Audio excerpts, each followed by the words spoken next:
everybody, it's Brent, Central Arkansas. We're going to do another grow. This time I'm going to try something unusual. I'm going to grow melon seed. This is my own saved seed for my breeding work, and I'm not going to use these lines anymore. So instead of letting them go to waste, I'm going to grow them out as microgreens. Let me show you how much I'm going to grow. First, let me zero out an empty cup.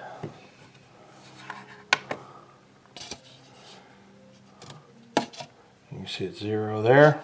So it's a -12. Let's put the seed on there. And it's 74 grams. It had said 75 before, but okay, we'll go with 74 grams. That's what we're going to grow. Now I need to do a 12-hour soak, and I'm going to use my soaking jars. And as usual, I have them soaking in the bathroom on the sink here, so the runoff, if there's any mess whatsoever, it'll go right into the sink. Lighting's good in here too. Alright, we've put the melon in the tray. No need for a screen for this because the melon is too big to fall through the mesh tray. So I'm going to hit it with a basic antifungal once a day. And just, that's it. And we'll see how it goes. So the melons are the first time I've used the new covers here, and the covers are weighty. They're about 2.7, 2.8 pounds, so I won't need to put any weight on that at all. So underneath here is the melon seed. It's going to take some kind of little bit of an instrument to get between there, lift it up, so I'm not doing it for the camera. But anyway, first time growing with this cover.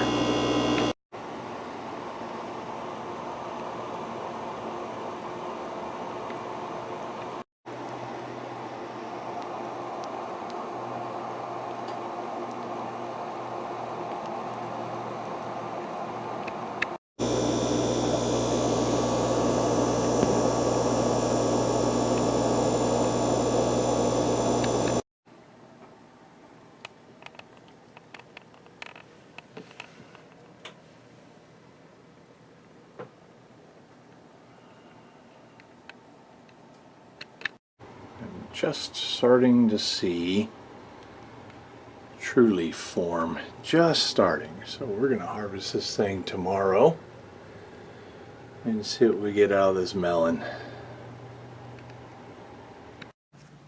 Well, it's harvest day, and this is what the melon microgreens look like. Let's get to harvesting these microgreens, these melon beautiful microgreens. Let me show you what they look like. This is the top, and this is the roots. So what I've got is a knife in case I have to cut the roots off. Well, I'm going to go ahead and cut the roots off. I might be able to pull them out anyway. We're going directly in the tray, so there's no screen. A lot of times I have to cut the bottom of the roots off, but then if I'm using the screen, I just pull the screen out. So I'm going to cut the roots off, and then I'm going to harvest using the scissors to cut off the tips of the roots, and I'll put them in the container here.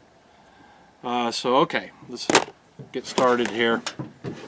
I'm actually going to do a taste test on these now and tell you what they taste like.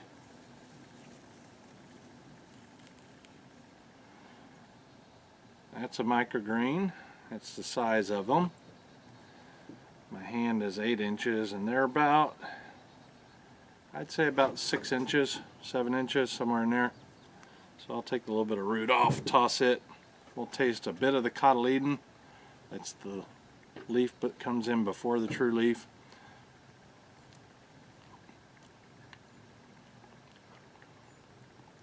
Oh, that is bitter. Sorry. Woo! It's got a bitter taste to it.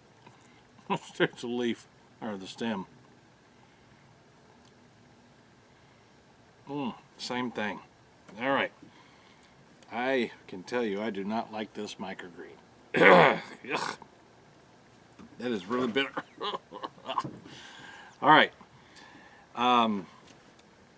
Just so you know, I have eaten the tips of squash before, and squash is in the same family as melon. They're cucurbits.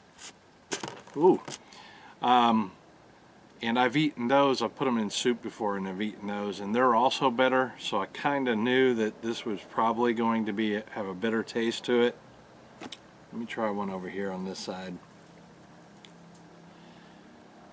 And the reason why I'm growing this is because I'd seen someone have difficulty growing these hydroponically, and I just kind of wanted to see if I could do it in the IHG method. IHG stands for Intense Hydroponic Grows. That's my book, and I just shortened it to IHG.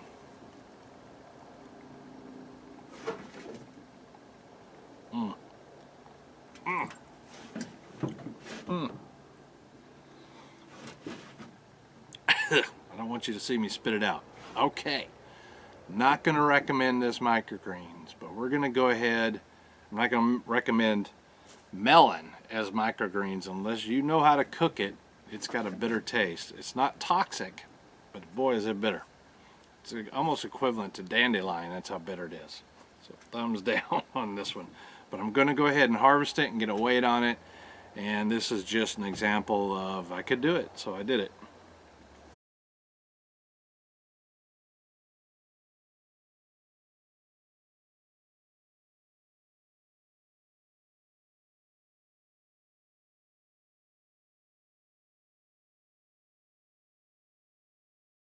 I am done with this harvest. This is what the tray looks like. I'm going to bring you close to it because a major concern I hear from a lot of people because I grow so densely is that there's mold issue or disease or something like that. So I'm going to bring you in close and show you the roots, and I'm going to show you the ends of the stems I cut off. I'm going to show you the tray up close, and I'm going to show you the microgreens up close, and then we'll get a weight on it. And like I said, the reason why I'm showing you this is because that's often a question I get too, is how do you grow so densely without mold and all that? And I tell everybody how to do it in the book. So if you want to know how I do it, it's in the book. And I don't want to give out everything because that's the reason why I wrote the book. So yeah, but I'm going to tell you, increased density does not equal increased disease. It does not. That is misinformation. It's other factors, and I talk about those in the book. So anyway, let me show you what I got. All right, this is, well, let me show you the deck first. This is from slinging it. I've got bits and pieces there I'll sweep off, but this is what the roots look like. They're pretty white, this type of root. I had someone in the group that was concerned about peas. Peas are not pristine white, and it's not an issue with growing peas that they're a little bit darker colored. But roots will not always be pristine white. These happen to be fairly white. And once they're exposed to air, especially on a warmer day, today's pretty cool, they'll start to darken up pretty quickly. But that's not related to the grow. And in fact, you can see in this one, now that it's cool outside, they're still moist and still pretty white. These are the cut pieces from the way I showed you just now, the way I harvested. I get a good bit of the stem that way. Now if I grow with the screen, I don't have to yank them out. I just cut along the screen close to it. No medium at all grown in this at all. You can see here that the seeds were big enough where they didn't go through the mesh screen. And if you look at the mesh screen here up close, there is no mold, no disease, nothing slimy. And that is always the case. And for those of you in the book, if it's not this pristine for you, you probably need to talk to me, ask me why, or review the chapters maybe, or maybe there's something else environmental, but we can talk about that one-on-one in the group. Anyway, that's what those look like. And this is what the greens look like, the microgreens themselves. There is no problems at all on these. anywhere in here. And if you're selling or eating for if you're going to eat these, no matter whether you sell them or you eat them for home use, it doesn't matter. You want absolutely clean product. I mean, pure clean.